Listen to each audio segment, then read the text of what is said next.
اچھا، تو ابھی ہم سٹارٹ کرتے ہیں پاکستان اسٹڈی. پاکستان اسٹڈی میں کل ہم نے پڑھا تھا کہ how the Muslim came as a missionary, as a invaders, as a traders. مسلم ان 3 طریقوں سے آئے ہیں. مشنریز کے طور پر آئے ہیں، تبلیغ کیا یہاں پہ برصغیر میں، لوگوں کو مسلمان کیا. پھر اس کے بعد یہ ایز اے ٹریڈرز آیا، تجارت کے ریفرنس سے آئے تھے، تجارت کے غرض سے آئے تھے، تجارت کیا. پھر لاسٹ جو محمد بن قاسم نے انویڈ کیا تو ٹریڈرز بن گئے انویڈرز. اب یہاں پہ جیسے ہی اسلام آیا برصغیر میں، سب کانٹیننٹ میں، محمد بن قاسم آیا، اٹیک کیا، علاقوں کو قبضہ کر دیا.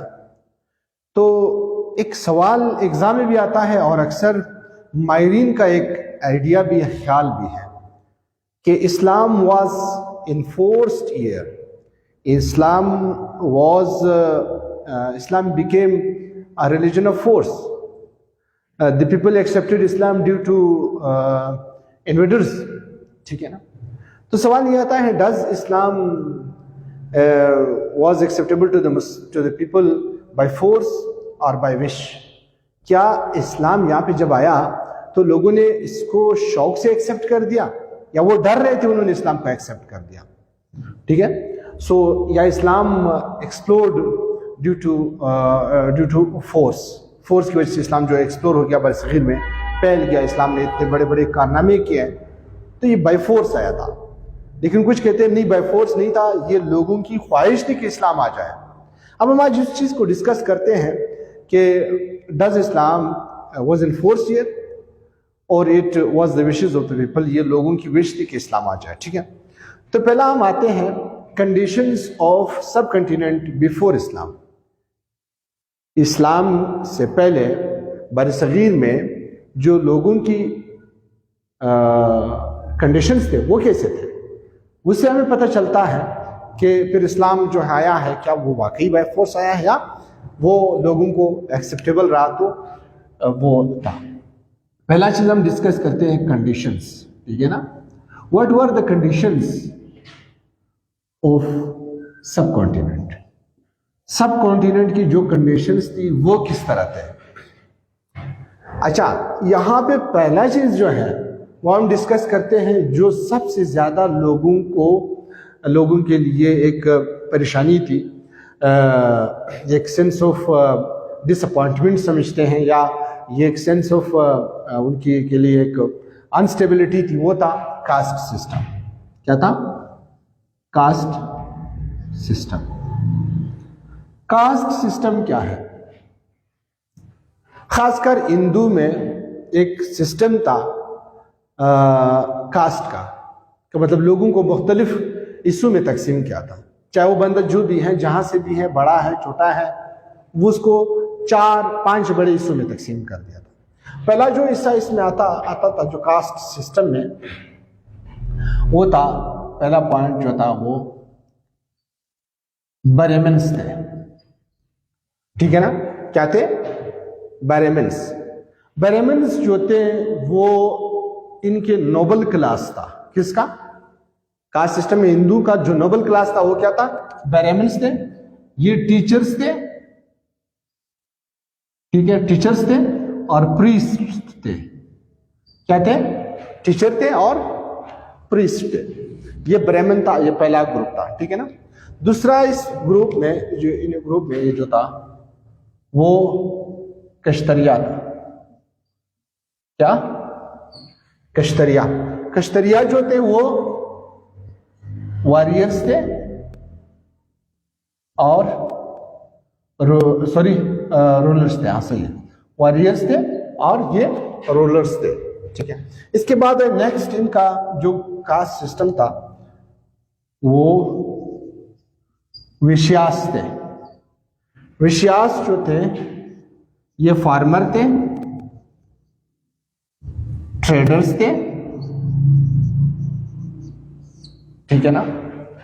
اور جو نیکسٹ ہمارے پاس جو تھا وہ شودرز تھے. شودرز جو تھے وہ یہ ان کا لاسٹ خاص کر کلاس تھا, یہ لیبرز تھے. کیا تھے؟ لیبرز. ٹھیک ہے. اس کے علاوہ ایک اور سسٹم تھا ڈائلیٹس, جس کو آؤٹ کاسٹ کہتے تھے. یہ کاسٹ میں نہیں آتے تھے. ٹھیک ہے. برہمن جو تھے وہ ٹیچرز تھے, پریسٹ تھے. کشتریا جو تھے وہ واریئرز تھے. وشیاز جو تھے وہ فارمرز تھے, ٹریڈرز تھے. شودراز جو تھے یا شودرز وہ لیبر تھے. ڈائلیٹس یا آؤٹ کاسٹ تھے یہ سویپرز تھے. خاص کر اس کاسٹ سسٹم سے لوگ بہت زیادہ تنگ تھے. چاہے کوئی بدھسٹ تھا یا جو بھی تھا, وہ ہندو کی طرف نہیں آتا تھا, اس لیے نہیں آتا تھا کہ اس میں یہ کاسٹ سسٹم تھا.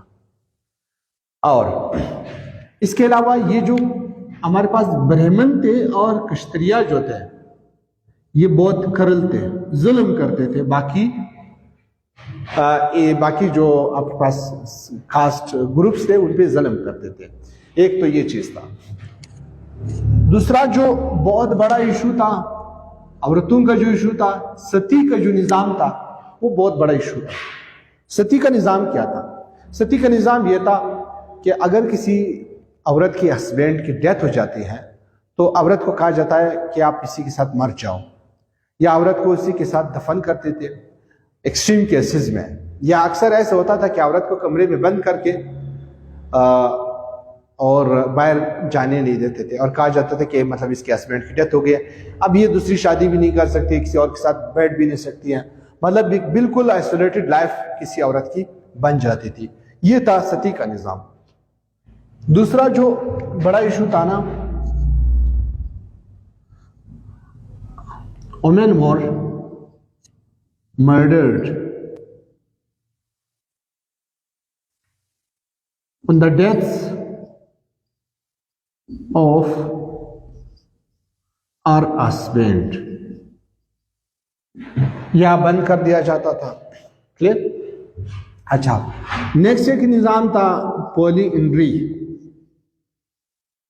پولی انڈری میں اکثر مرد جو تھے وہ ٹرائبل فیوڈز کا شکار ہو جاتے تھے پولنڈری کے کیسز پر. پولنڈری کے کیسز پر یہ کہ ایک عورت بہت سارے مردوں کے ساتھ شادی کر سکتی تھی. ٹھیک ہے. تو جب وہ بہت سارے مردوں کے ساتھ شادی کر سکتی تھی تو پھر کیا ہوتا تھا کہ اس کے اوپر جو ہے لوگ جو تھے وہ آپس میں لڑتے تھے, عورت کے اوپر لڑتے تھے, کہتے تھے میرا ہے, دوسرا کہتے میرا. پھر یہ ٹرائبل فیوڈز بن جاتے تھے.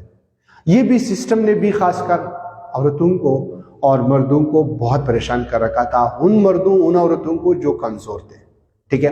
پولیگیمی کا کوئی کانسیپٹ تھا ہی نہیں. اچھا, نیکسٹ ایک ایشو چلتا تھا جو بہت زیادہ تھا, چائلڈ میرجز. بچوں اور بچیاں, ان عورتوں ان مردوں کی بچے اور بچیاں کی جلدی شادی کروائی جاتی تھی جو کمزور تھے. اس سسٹم نے بھی خاص کر بدھزم کو, جودھزم کو, ہندوازم کو بہت پریشان کر رکھا تھا. چونکہ پریسٹ کلاس یہ سارے فیسلٹیز انجوائے کر رہے تھے, جو لاور کلاس تھا وہ ان مسائل کا شکار تھے.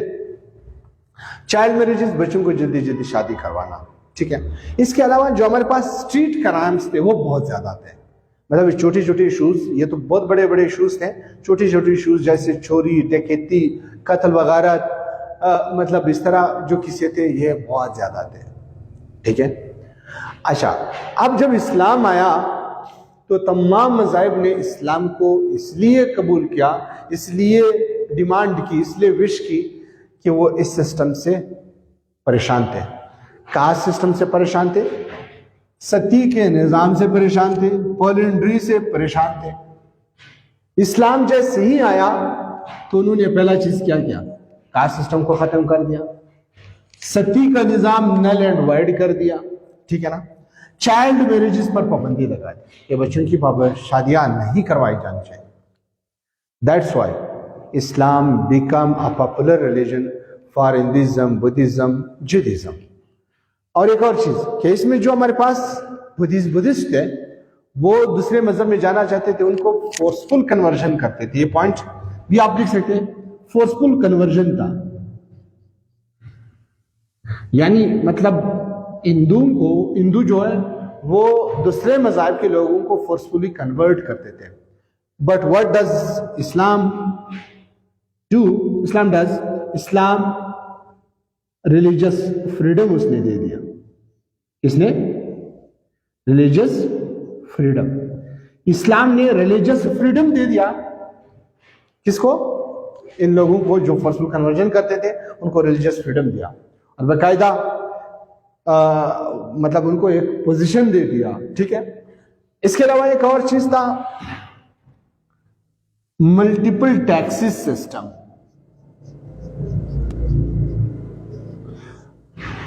اسلام کے آنے سے پہلے برصغیر میں غریب لوگوں پر بہت زیادہ ٹیکسز تھے. ٹھیک ہے.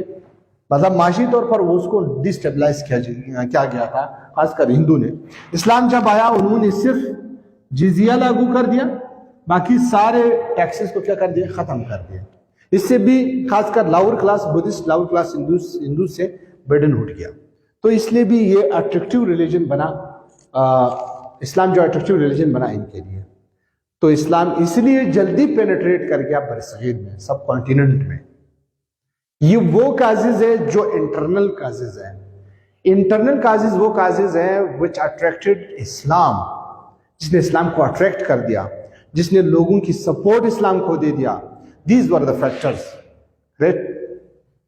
یہ وہ فیکٹرز تھے جس نے اسلام کو اٹریکٹ کر دیا اور اسلام کو جو ہے پاپولر بنا دیا برصغیر میں. انٹرنل فیکٹرز تھے. لوگوں نے بھی اس کو ایکسیپٹ کیا, لوگوں نے بھی خوشی سے اسلام کو ویلکم کہا. ٹھیک ہے. کیونکہ اسلام آتے ہی یہ سارے چیزیں ختم ہو گئے, تو ظاہر سی بات ہے شروع میں کم لوگوں نے اسلام قبول کرنا شروع کر دیا. آخر میں جب لوگوں نے دیکھا کہ اسلام اس طرح اچھا مذہب ہے تو سب نے جو ہے اسلام قبول کرنے میں کوئی دیر نہیں کی. تو Islam became popular religion, it was not brought by force. لیکن ایک اور چیز تھا جس نے بھی اسلام کو بڑا فیور دے دیا, جس کی وجہ سے اسلام جو ہے وہ پاپولر ریلیجن بنا. وہ کیا تھا؟ اس کو میں بچا رہا ہوں, اگر آپ کوئی تصویر یا اسکرین شاٹ لینا چاہتے ہیں تو آپ لے سکتے ہیں. تو میں نیکسٹ پیج پر جا رہا ہوں.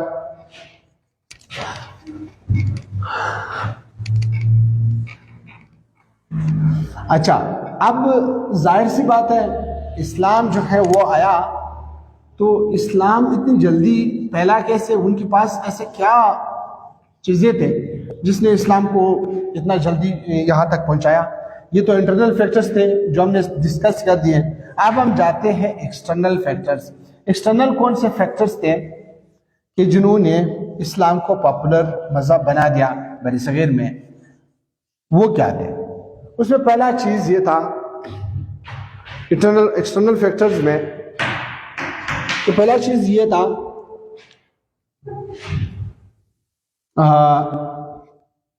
کہ سپیریئر ملیٹری پاور. یہ بھی ایک فیکٹر تھا جس نے اسلام کو ایک خاص سپورٹ دیا. دیکھو حضور صلی اللہ علیہ وسلم نے آلموسٹ 622 AD کے بعد جنگیں سٹارٹ کیے. ٹھیک ہے, پراپرلی. اس کے بعد 622 کے بعد اب 712 ہے. آپ اندازہ لگائے ہیں کہ 100 سال مسلم آرمی کنٹینیوسلی لڑی. حضرت ابوبکر صدیق کے دور میں لڑی, حضرت عمر رضی اللہ عنہ کے دور میں لڑی, حضرت ابوبکر صدیق عثمان غنی رضی اللہ عنہ کے دور میں لڑی, حضرت علی, حضرت امیر معاویہ, مروان, یزید, عبد الملک, عمر بن عبدالعزیز. ٹھیک ہے, یہ سارے دور ایسی لڑائی میں گزرے. اب یہ 712 ہو چکی, آلموسٹ 100 ایئرس ہو چکی ہے. تو اب اندازہ لگائے کہ مسلم آرمی کے پاس کتنے زیادہ پاور آ گیا ہوگا, کتنی زبردست ٹیکنیکس آ گئے ہوں گے, لڑائی کی کتنے اچھے ٹیکنیکس ان کے پاس آ گئے ہوں گے, کتنے اچھے اچھے لیڈرز ان کے پاس تھے جنگ میں, کتنے اچھے اچھے واریئرز تھے ان کے پاس جنگ میں. مطلب یہ ساری چیزیں, کتنے اچھے تیمردار جو تیمرداری مرمپٹی کرتے تھے وہ کتنے اچھے ہوں گے. تو یہ ساری چیزوں نے کیا کر دیا, اسلام کو سپورٹ کر دیا کہ وہ ایک اچھا ریلیجن بنے اور آسانی سے اسلام کو برصغیر میں پھیلائے. تو پہلا پوائنٹ اس میں کیا ہے, سپیریئر ملٹری پاور. اچھا، اس کا مطلب ہے دوسرا چیز کیا تھا کہ ڈسپلنڈ لیڈرشپ. اس نے بھی اسلام کو پاپولر ریلیجن بنا دیا کیونکہ اسلام میں ایک ڈسپلنڈ لیڈرشپ تھی. اسلام مسلمان آرمی کی جو لیڈرشپ ہوتی تھی وہ بہت ڈسپلن ہوا کرتی تھی. مطلب جو بھی لڑائی کرتے تھے وہ روز اینڈ کالمز کو نہیں بگاڑتے تھے، وہ اپنے بڑے کی جو لیڈر ہوا کرتا تھا اس کی بات مانتے تھے. تو اس وجہ سے بھی مسلمانوں نے خاص کر جنگ میں آسانی سے جو ہے وہ فتح حاصل کرتے تھے. اس کے بعد جہاد ایز اے مورل بوسٹر. انہوں نے کیا سمجھا کہ چونکہ جب جہاد کی بات ہوتی ہے پھر ہر مسلمان پر جہاد فرض ہوتی ہے، اور پھر یہ ایک ایمان کا، انسان کی غیرت کا تقاضا ہوتا ہے. تو جدھر جب آپ کی غیرت کا تقاضا ہوتا ہے ادھر آپ اپنی جان کی پرواہ نہیں کرتے ہیں. تو چونکہ جہاد ہماری غیرت کا تقاضا بھی ہے، ہمارا فرض بھی ہے، جب فرض ہو جاتی ہے پھر اگر کوئی پیچھے چلتا ہے یا پیچھے جاتا ہے تو وہ کافر ہوتا ہے. تو ہم مسلمانوں میں سے کوئی بھی یہ نہیں چاہتا ہے کہ جہاد ہو اور پھر ہم پیچھے ہو، پھر اپنی جان کی پرواہ نہیں ہوتی ہے، تو پھر سب کچھ کرنا ہوتا ہے. تو یہ بوسٹر نے بھی مسلمانوں کو کیا کر دیا، سپورٹ کر دیا کہ وہ برصغیر میں اسلام کو آسانی سے پہنچا دے. اس کے علاوہ اچھا بدھسٹ آپشن، بدھسٹ کے لیے یہ ایک آپشن رہا. انہوں نے کیا کر دیا، انہوں نے خاص کر جو ہندوازم میں جتنے بھی لوگ تھے وہ بدھسٹ کو کیا کر دیتے ہیں، اپنی طرف بائی فورس لاتے تھے. تو جیسے ہی اسلام انٹر ہو گیا، سوائے چینجز کے، سوائے اسلام نے جتنے بھی چینجز لائے ہیں، اسلام نے جتنے بھی مطلب جیسے ہم نے یہ چیزیں پڑھے تھے، پولینڈری کو پولیگیمی بنا دیا، چائلڈ میرجز کو سٹاپ کر دیا، ٹیکس، اس کے بغیر بدھسٹ کے لیے ہمیشہ سے یہ تلاش تھی کہ کوئی ایسا آرمی آ جائے جو ہمیں صرف سپورٹ کرے، ہم دوسرے جو مذاہب ہمارے پاس ہمارے اوپر ظلم کر رہے ہیں وہ ہمیں سپورٹ کرے، ہم ان کے خلاف لڑیں. تو جیسے ہی اسلام انٹر ہو گیا انہوں نے کیا کر دیا، ڈائریکٹ ویلکم کر دیا. پہلے ہی ٹائم میں جو ہے بہت سارے بدھسٹ جو ہے مسلمان ہو گئے، تو انہوں نے بھی مسلمانوں کو سپورٹ کرنا شروع کر دیا اور Islam became the popular religion in subcontinent. جیسے ہی اسلام آیا، یہ جو چیزیں ہیں یہ اسلام کے چینجز ہیں جو ہم نے پڑھے تھے. کاسٹ سسٹم کو ریموو کر دیا. These were the changes brought by Islam in the subcontinent. This is the Islamization of subcontinent. یہ question Islamization of subcontinent بھی ہے، ٹھیک ہے، کہ واٹ از ڈسکس اسلامائزیشن، یا اسلام نے جو امپلیکیشنز چھوڑے ہیں برصغیر پر وہ کون سے امپلیکیشنز تھے. اس کے علاوہ چھوٹے چھوٹے امپلیکیشنز اور بھی ہیں، ٹھیک ہے. خیر اس کو تو مطلب بڑے لیول پر ہم یہ چیزیں ڈسکس کریں گے کہ اسلام آیا، انہوں نے کون کون سے امپلیکیشن چھوڑے. کاسٹ سسٹم تھا، کاسٹ سسٹم کو ختم کر دیا، ریلیجیس لیبرٹی لایا، ریلیجیس فریڈم لایا، ٹھیک ہے، بہت سارے ٹیکسز کو ختم کر دیا، پولیگیمی کو پولینڈری کو کنورٹ کر دیا پولیگیمی سے، چائلڈ میرجز سٹاپ ہو گئے، ٹھیک ہے، ڈکیتی، قتل وغیرہ یہ سارے سٹاپ ہو گئے، ٹھیک ہے. ایک proper law and order system introduce کروایا گیا، پیسفل نظام بنایا گیا، ٹھیک ہے نا. اور بہت سارے ایسی ایڈمنسٹریٹیو ایشوز تھے جو بھی وہ اسلام نے ختم کر دیے، جہاں پہ جو برصغیر میں پائے جاتے تھے ان سے پہلے. اب اسلامائزیشن آف سب کانٹیننٹ. اب ایک کوشچن آتا ہے، what is the Indianization of the Islam. Islam کا انڈینائزیشن بھی یہاں پہ ہو گیا. خاص کر اسلام کا انڈینائزیشن کیسے ہوا کہ اسلام میں کچھ چیزیں نہیں تھے وہ انڈیا والوں کی طرف سے ہمیں ملے. خانقاہیں بنانا، بڑے بڑے جگہوں پر بلڈنگیں بنانا، بڑے بڑے بلڈنگیں بنانا، یہ وراثت ہمیں ہندو سے ہے. شادیوں میں یا خوشی کی جگہوں پر میوزک بجانا، ڈول بجانا، یہ بھی اسلام میں آیا، اسلامی لوگوں میں آیا. کس سے آیا؟ ہندوازم سے آیا، ٹھیک ہے نا. خانقاہیں بنانا، میوزک بنانا، ماتم کرنا، چاہے کسی کوئی مر جائے یا کوئی پریشانی ہو جائے، ماتم کا نظام، ماتم جو کرتے ہیں لوگ، یہ بھی ہمیں انڈیا والوں سے ملا۔ تو اس طرح اور بھی بہت سارے فیکٹرز تھے، کیلیگرافی، اسٹرکچرائزیشن، یہ وغیرہ سارے ہمیں کہاں سے ملے؟ ہمیں انڈیا والوں سے ملے۔ This is called the Islamization, the Indianization of Islam, Islam کا انڈینائزیشن ہو گیا۔ تو آئی ہوپ کہ آپ لوگوں کا کوشچن کلیئر ہو گیا ہوگا۔ نیکسٹ انشاءاللہ ہم کریں گے آئیڈیالوجی، اور پھر اس کے بعد ہم اپنا پہلا جو ہماری ٹاپک یا ہماری کورس کا جو حصہ ہے مغول ڈائنیسٹی کا بیسک بنیادی اسٹرکچر ڈسکس کرتے ہیں، پھر آگے جا کے مسلم انسٹیٹیوشن، مسلم مشنریز، اور پھر 18 war of independence and East India company. تو آئی ہوپ، اچھا ایک اور بات بتاؤں کہ ابھی اس کے بعد پاکستان افیئر کا ایک الگ گروپ بنے گا، جو پاکستان افیئر کے لیے ایکٹیو ہیں، پڑھنا چاہتے ہیں، وہ دوسرے گروپ سے لائیو ہو جائیں گے، میں دوسرے گروپ سے لائیو ہو جاؤں گا، لیکن جو روم ہوگا وہ ڈیفرنٹ ہوگا، ٹھیک ہے؟ تو آپ لوگ جو بھی ایکٹیو ہے پاکستان افیئر پڑھنا چاہتے ہیں، آپ مجھے ٹیکسٹ کر سکتے ہیں، ایک میں میسج کروں گا گروپ میں، آپ صرف اس کو ریئیکٹ کرو، لائک کرو، مجھے پتہ چلے گا کہ آپ وہ ہیں، میں آپ کو لنک سینڈ کروں گا، آپ لنک کو جوائن کریں گے، اور پھر ہم وہاں سے پاکستان اسٹڈی کو سٹارٹ کریں گے۔ اللہ حافظ۔